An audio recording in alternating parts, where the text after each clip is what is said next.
Hey folks, I'm doing this video on TikTok and I'm going to post it on my YouTube channel as well. And then I'll be doing a video on the 7 signs that you are dealing with toxic overload due to abuse, toxic people, bullying, and 7 things that you can do to check your energy and get that back into check. I haven't even been on social media except a little bit on TikTok. Haven't been on YouTube in a minute. I've been dealing with my own personal stuff, and to be totally honest with you, bullying and abuse and seeing Heather White be gagged and seeing Aubrey Wyatt's tragic end and the bullies that did that to her just flat out getting away with it, it really does hit home for me. And I did a video on my TikTok channel. It's got maybe 800 views, but someone duetted it and it had between 60 and 70,000 views about being small town cooked and about how these bullies and these abusers get away with it. Usually it's due to family connections and the strings that they pull and just the way they send out smear campaigns on your name. So Heather White's down in Ocean Springs and she's been gag ordered not to talk about the situation.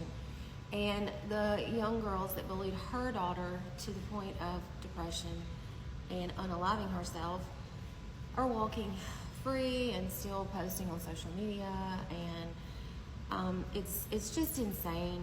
But the reason why this hits close to home is because my son came to me on March 8th. I had been driving back from Tennessee with my daughters, and one of the reasons why I left his father was for abuse and bullying on him by the older brother in the home. Okay, sorry. Long story short, he has come to me with what appeared at that time to be pink eye. I took him to a doctor. That I looked it up. You can Google it. Enlarged pupil, swollen red eye. You know, there's basically 2 reasons: trauma or pink eye. I should have known better, but I went to the doctor and said, I think he's got pink eye. It never went away. His pupil to this day is still enlarged. His left pupil, the black. We went through if you want to call it a mediation, we tried to decide on some things, and although they were very, very one-sided, I was willing to go along with it up until the point where I noticed that there were going to be some financial costs I could not adhere to, some crazy things that I should not do. I'd like go to his county where they've had me falsely arrested. So, and one of them was not post about our situation on social media. I'm pretty sure I know what's going on with my son. Very sure. Because toxic and abusive parents produce toxic and abusive kids, and that's just the truth of it. Anyway, I have pictures, I have doctor records, and I pray that this stuff gets before the judge before anything worse happens. But right now, if y'all aren't aware of how many children unalive themselves due to bullying, another concern I have is that the other parent was told to put my son back in his special school where he would be around a community of teachers, therapists that understood his needs and kids like him. They went and just totally defied the guardian ad litem and decided, hey, we're going to enroll him in this public school and put him on a bus.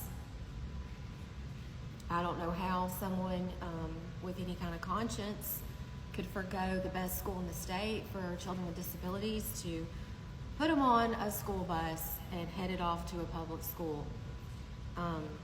He's regressed a lot according to his testing, but I'm afraid of bullying in that situation as well, to put a child with disabilities into a public school that the other parent and I had agreed on since birth would never happen. But bullying hits so close to home for so many kids, and it's really just, it's captured my heart.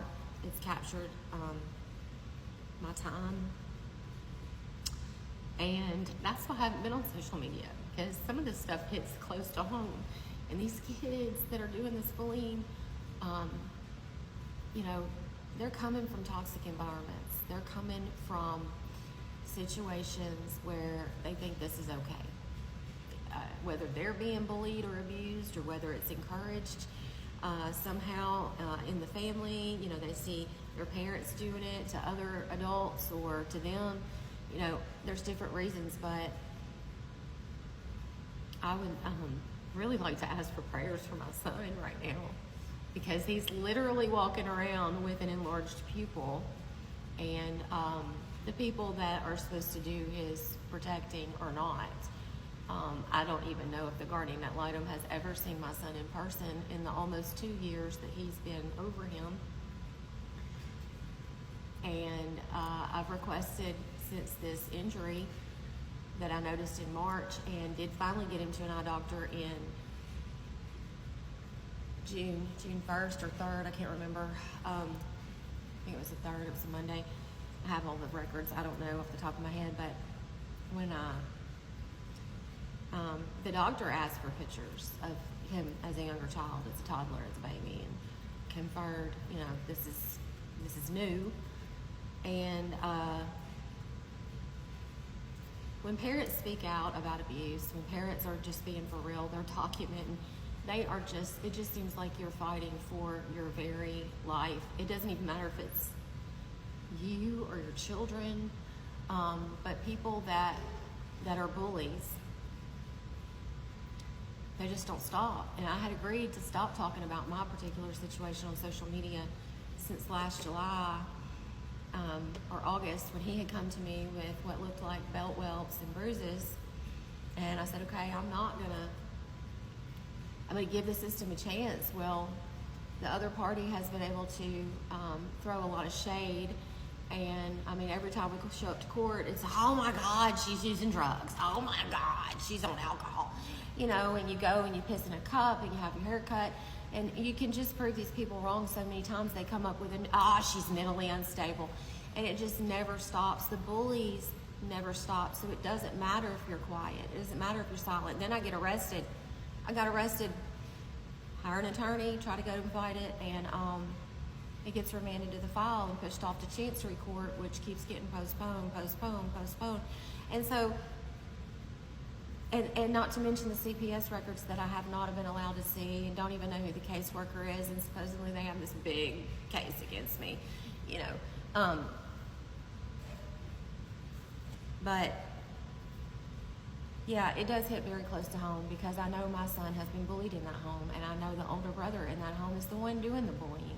Now, I don't know about this particular event. I'm not saying that's what happened in this case. I'm saying what I've seen in that home. And yeah, and whether it's stalking, I put up a couple of shorts, whether it's stalking, whether it's harassment, whether it's reaching out to my children, whether it's driving my son across state lines, whether it's registering him for a school that he wasn't even, just so that it's easier on the other party, so he doesn't even have to drive him. You know, everything that's been done, nothing has been done in my child's best interest, and everything has been done to bully, to attack me, to set this in motion to where we prolong court forever and a day, and my son's rights are not heard. So I'm just taking the opportunity. Then I'm also going to ask that any of you know about Sammy's Law. I did a TikTok on it with a friend of mine, Melissa, and I'm going to put her down here, and she does a lot of coverage on bullying, and especially help for Heather Wyatt. And their case is going to be heard. Today's the 16th. On Tuesday, I'd be driving down to Ocean Springs if I didn't absolutely have to work on Thursday. But the parents that are trying to protect these kids should not be silenced. And the system that is put in place to protect these kids or these parents from bullying and abuse, there needs to be some reform. There needs to be some people who have their ears open and listen to what's really going on, so that these children are not driven to depression and unaliving themselves. But I'm going to put Sammy's Law in the link in the description box below. And if you would, please say a prayer for my son, little Ben, and that I get my stuff before the judge, please. It's imperative. for his safety.